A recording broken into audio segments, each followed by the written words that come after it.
दोस्तों साथियों नमस्कार। द पाठशाला ऑनलाइन में आपका स्वागत है। आज फिर हम एक नई कहानी के साथ आपसे जुड़े हैं। आज की हमारी कहानी है अमृता प्रीतम द्वारा रचित 5 बरस लंबी सड़क। यह अमृता प्रीतम की एक प्रसिद्ध कहानी है। इस कहानी में मानवीय रिश्तों, अनकहे दुखों और पारिवारिक सच्चाई को बेहद मार्मिक ढंग से बयां किया गया है।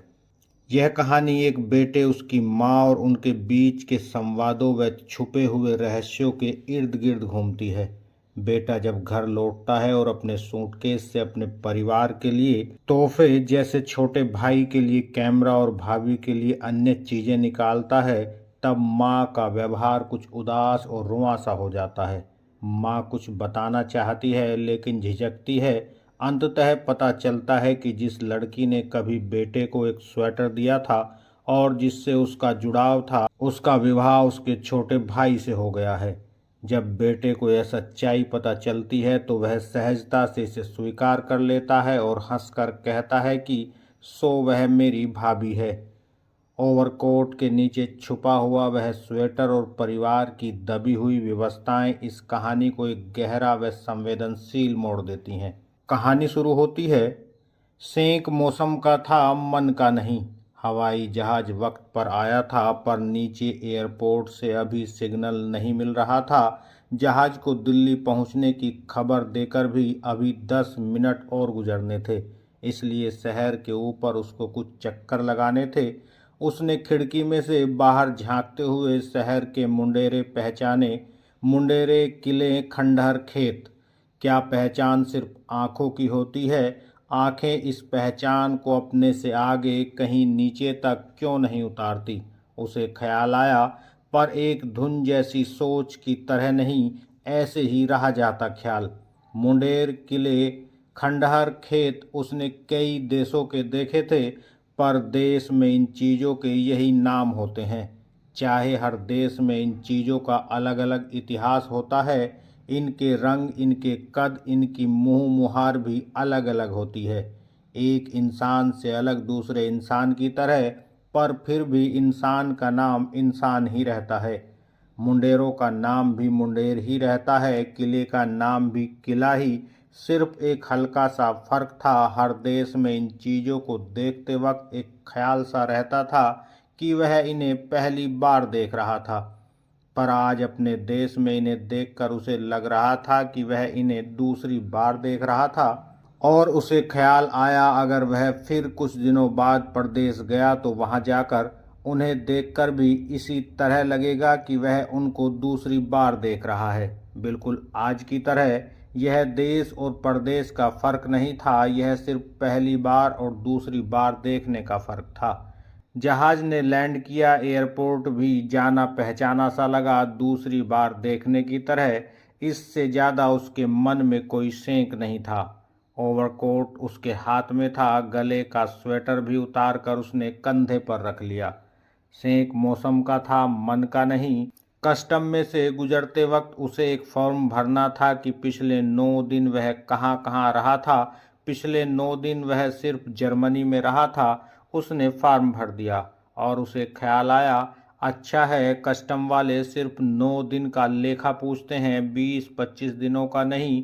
नहीं तो उसे सिलसिलेवार याद करना पड़ता कि कौन सी तारीख वह किस देश में रहा था। उसने वापस आते समय कोई 1 महीना सिर्फ इसी तरह गुजारा था। कभी किसी देश का टिकट ले लेता था, कभी किसी देश का। अगर किसी देश का वीज़ा उसे नहीं मिलता था तो वह दूसरे देश चल पड़ता था।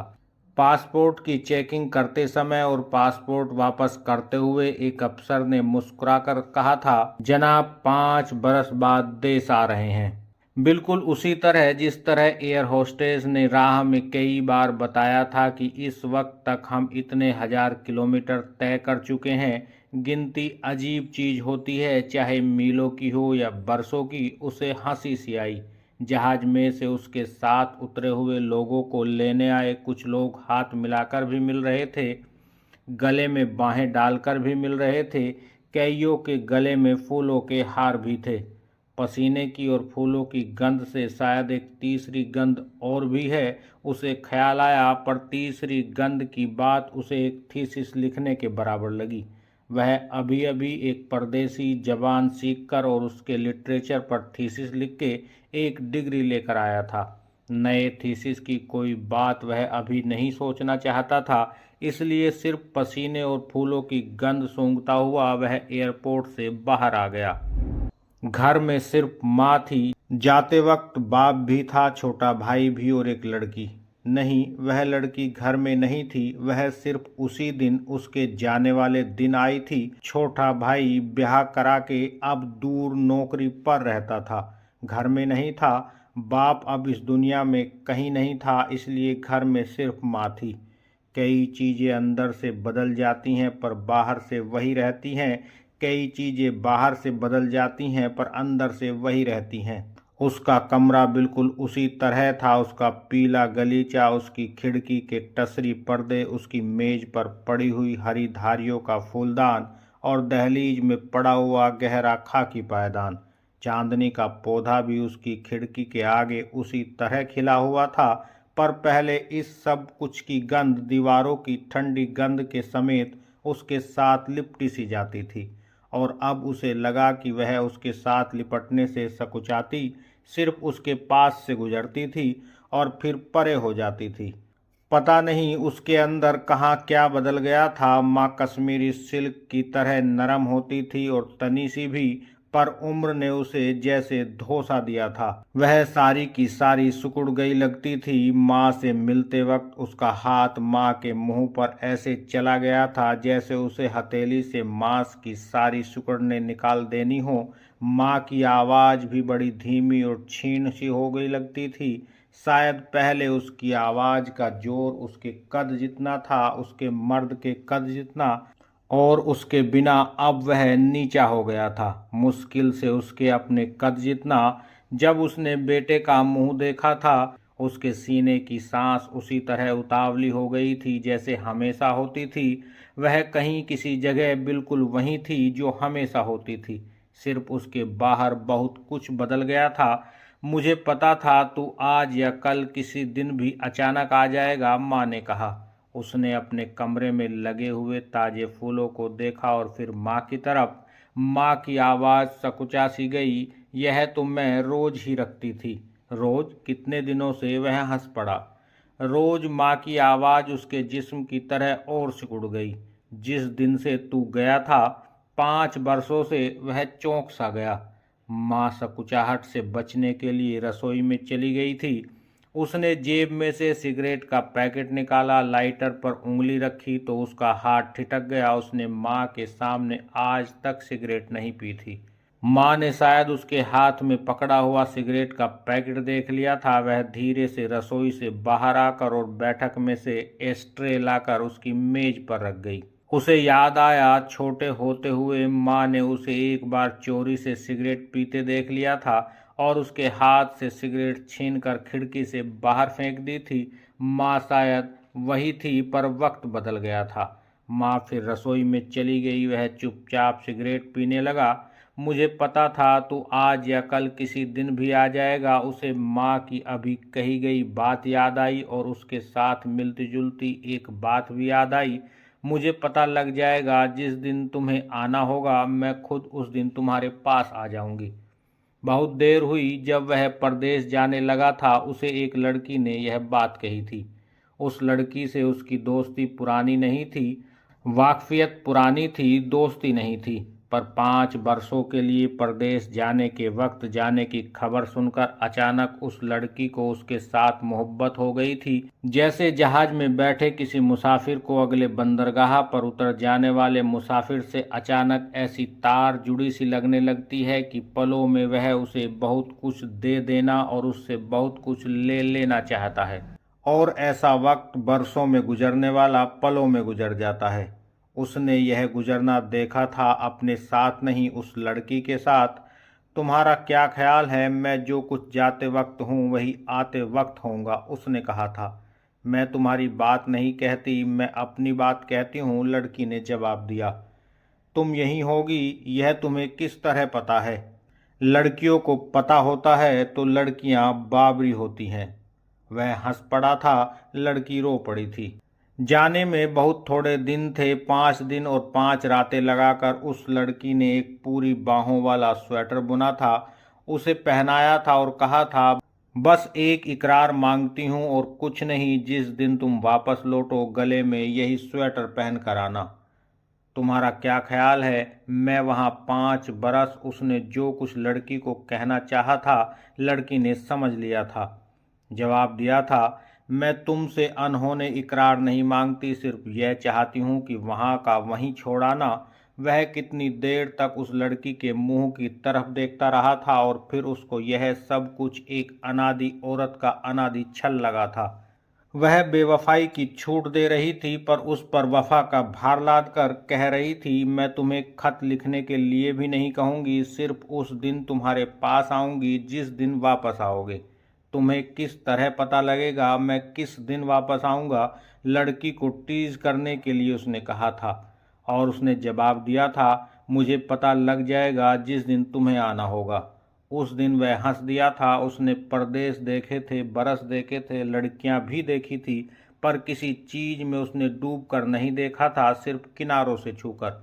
और वह सोचता रहा, शायद डूबना उसका स्वभाव नहीं, या वह चलता है तो एक भार भी उसके साथ चलता है और उसके पैरों को हर जगह कुछ रोक सा लेता है।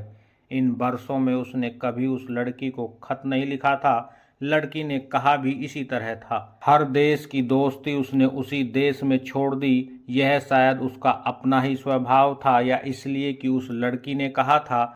सिर्फ वापस आते वक्त जब वह अपना सामान पैक कर रहा था, उस स्वेटर को हाथ में पकड़कर वह कितनी देर सोचता रहा था कि वह उसे और चीज़ों के साथ पैक कर दे, या उस लड़की की बात रख ले और उसे पहन ले। जो स्वेटर पहनकर जाना, 5 बरसों बाद वही पहनकर आना, उसे एक मूर्खता की सी बात लगी थी। मूर्खता की सी भी और जज्बाती भी, और एक हद तक झूठी भी, क्योंकि जिस बदन पर यह स्वेटर पहना था वह उस तरह नहीं था जिस तरह वह लेकर गया था।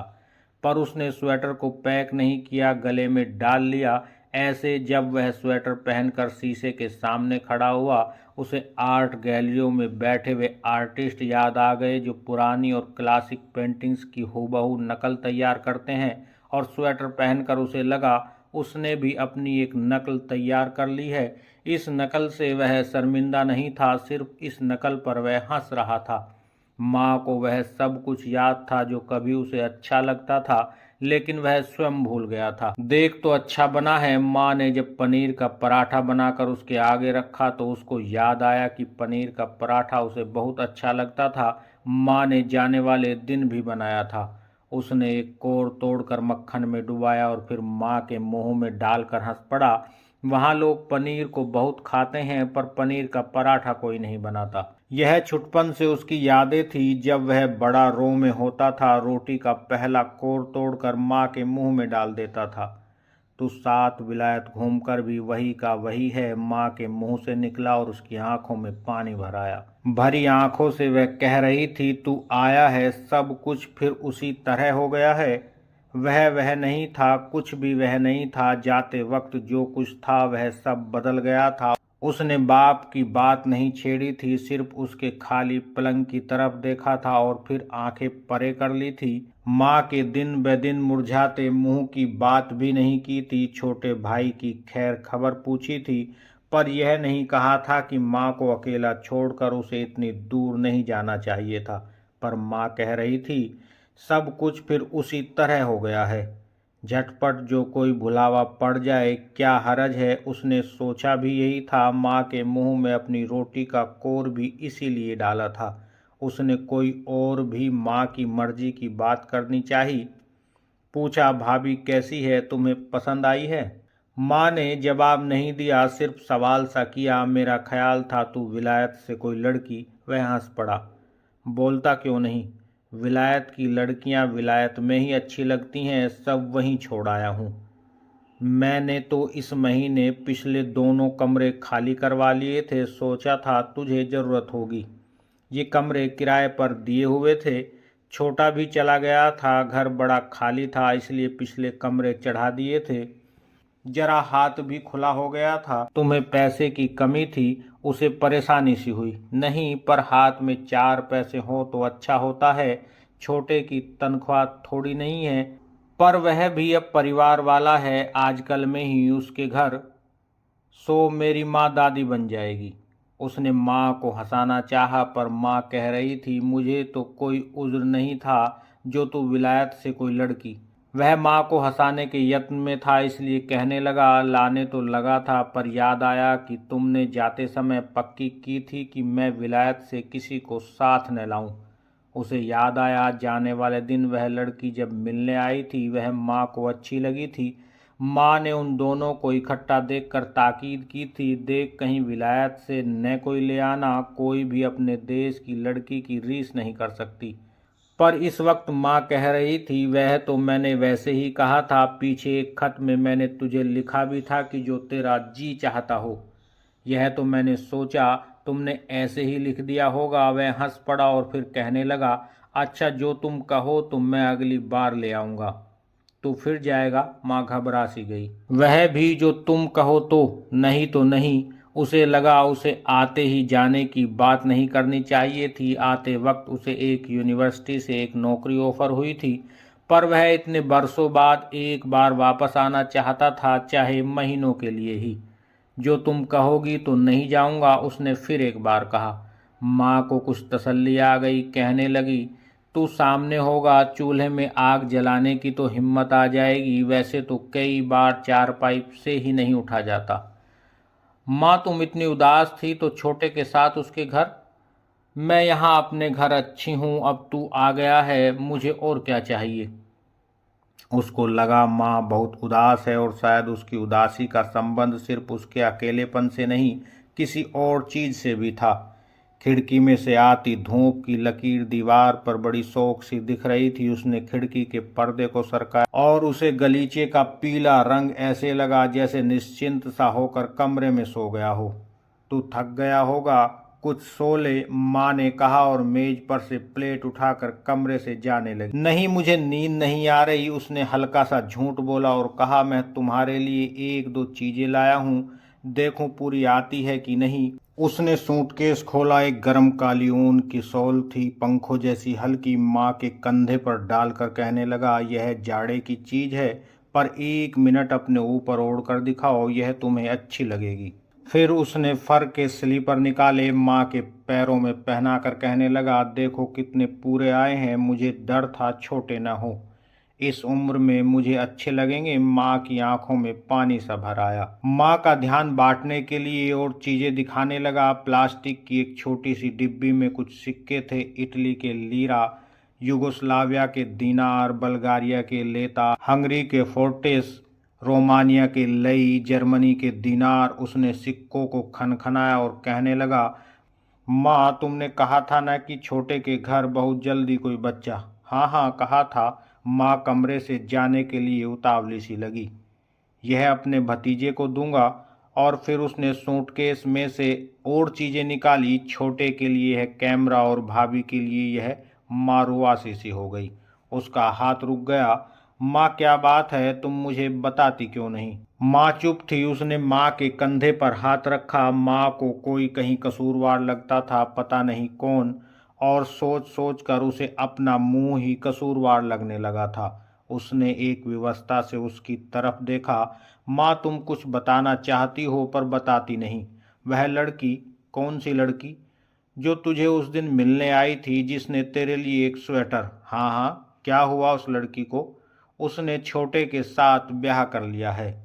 माँ के कंधे पर रखा हुआ उसका हाथ कस सा गया। एक पल के लिए उसे लगा कि हाथ ने कंधे का सहारा लिया, पर दूसरे पल लगा कि हाथ ने कंधे को सहारा दिया, और वह हंस पड़ा। सो वह मेरी भाभी है। माँ उसके मुंह की तरफ देखने लगी। मुझे खत में क्यों नहीं लिखा था? क्या लिखती? यह लिखने वाली बात नहीं थी। छोटे ने सिर्फ ब्याह की खबर दी थी और कुछ नहीं लिखा था। दोनों शर्मिंदे, तुझे क्या लिखते। खुले सूटकेस के पास जो दूसरा बंद सूटकेस था, उस पर उसका ओवरकोट और वह स्वेटर पड़ा हुआ था जो उसने सुबह आते वक्त पहना था। वह 1 मिनट स्वेटर की तरफ देखता रहा। स्वेटर गुच्छा सा होकर अपने आप को ओवरकोट के नीचे छुपाता सा लग रहा था। और इसी के साथ ये कहानी समाप्त हो जाती है। दोस्तों साथियों, अगर ये कहानी आपको पसंद आई हो तो इसे लाइक करें, हमारे चैनल को सब्सक्राइब करें। आगे फिर जुड़ते हैं आपसे एक नई कहानी के साथ। तब तक के लिए दीजिएगा इजाज़त। नमस्कार, जय हिंद, जय भारत।